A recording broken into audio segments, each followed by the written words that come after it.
Bienvenidos, hoy nos visita el licenciado Arístides Álvarez para hablar de un tema muy sensible, peligroso y que hoy está en boca de todos. La crisis de autoridad en las escuelas y las amenazas que ponen en alerta a toda la comunidad.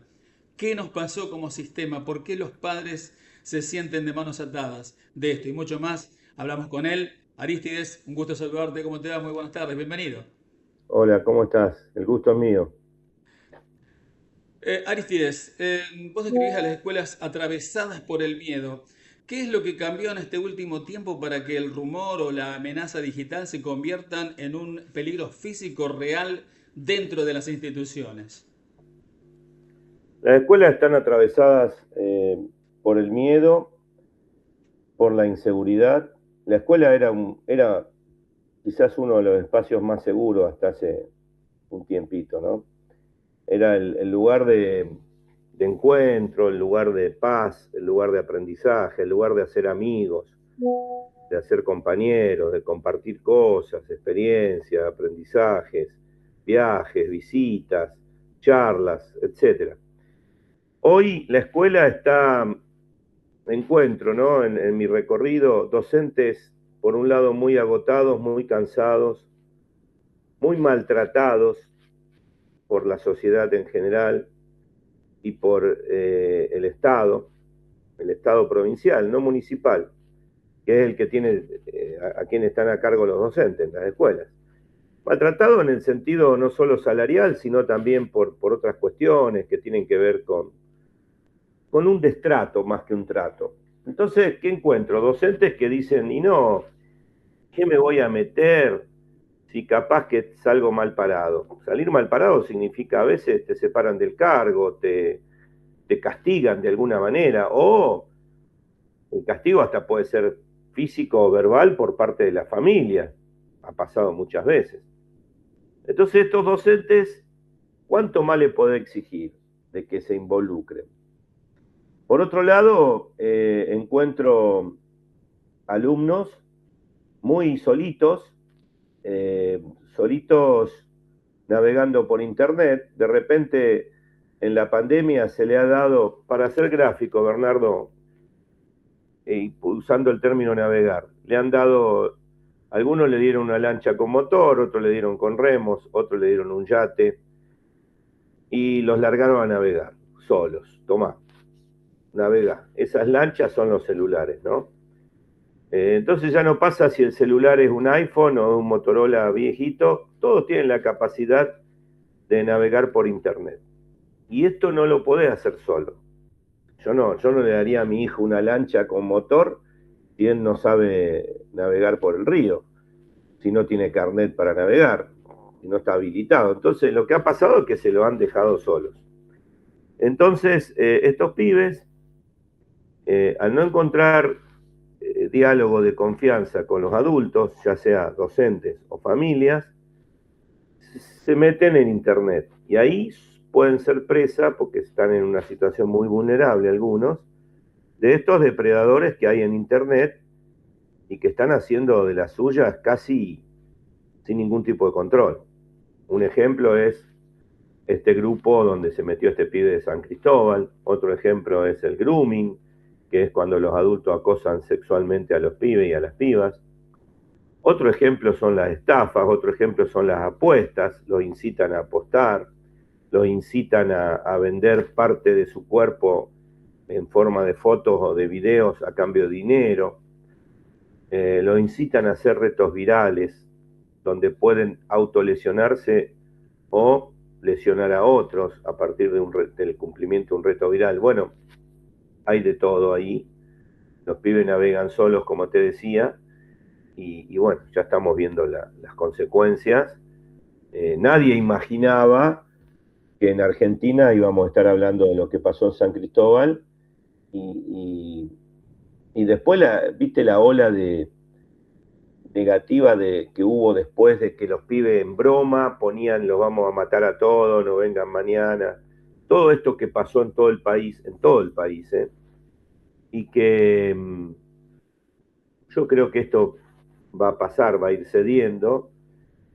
a partir de hacer intervenir, y esto a mí me duele mucho como docente, Bernardo, a partir de hacer intervenir a la policía, es muy feo que en una escuela vaya un patrullero, bajen los policías y saquen esposado a unos pibes. La verdad que es muy triste, es como que, chao, estamos fritos, perdimos la posibilidad de darle en la escuela la contención, la escucha, el amor, un montón de cosas, cuando esto pasa. Y es lo que ha pasado. Ha encontrado el gobierno para este tipo de situaciones una respuesta punitiva, ¿no? Y amenazante. A la familia del pibe que hace una amenaza se le van a cobrar multa de 5 o 6 millones de pesos. ¿Cuántas familias entre nosotros tienen la posibilidad de pagar esa cifra? Esa es otra locura, ¿no? ¿Cuánta gente? Bueno, entonces me parece que no pasa por ahí la solución, pero bueno, ¿qué pasa? La otra solución es a largo plazo, implica mayor esfuerzo, implica presupuesto, porque implica capacitar docentes, hablar con la familia, hacer talleres, reuniones, informarlos, capacitarlos también a los padres, porque no están siendo capacitados, evidentemente, y a los chicos. Todo esto requiere presupuesto, tiempo, esfuerzo. Lo más rápido, lo más pronto es, bueno, listo, llamo a la policía, judicializo, pongo una multa y córtenla. Y bueno, qué sé yo. Yo a mí, no, ya te digo, no soy partidario de eso, pero tampoco soy administrador del Estado. Yo prefiero el diálogo, siempre, siempre. Y como ejemplo pongo lo que me pasó en una escuela antes de llegar a mi casa de vuelta. Estuve 2 semanas, yo creo que te comenté, recorriendo el norte santafesino, y en una escuela al final del recorrido habían hecho una amenaza y ya había pactado ir, yo no fui por esta amenaza, ya había pactado ir, pero caigo en medio de esta situación y por supuesto que la directora me pidió que hable del tema. Entonces hablé con los chicos mucho, iba, venía, hablaba de un tema, lo llevaba al otro. No fui a retarlos y a pararme delante de ellos y decirle, usted, lo llevaba para acá, para allá. En esto hay que ser muy subjetivo, hay que ser muy pedagógico, llegarles. No es fácil, ¿eh? No me pidan receta porque no es fácil. Bueno, la cuestión es que cuando termino las actividades, los pibes le piden a la directora de ese lugar que querían que yo los despida, viste, que le dé el chau, hasta mañana, en el patio, todos formaditos. Para mí fue un momento hermoso, muy especial, porque me hizo acordar mucho mis tiempos de director, que yo los despedía y los recibía. Y estuve hablando con ellos, no sé, 5 minutos, no más. Y menos, porque hasta entró en un video, mira, y le dije que, entre otras cosas, que yo me había sentido muy bien en esa escuela y que yo no podía creer que algunos hayan escrito eso y que entiendo que lo han hecho en broma, pero que no es una broma, y que me gustaría que mañana me diga la directora o pasado, Ari, se solucionó, aparecieron los pibes, no tuvimos que llamar a la policía. Así me despedí.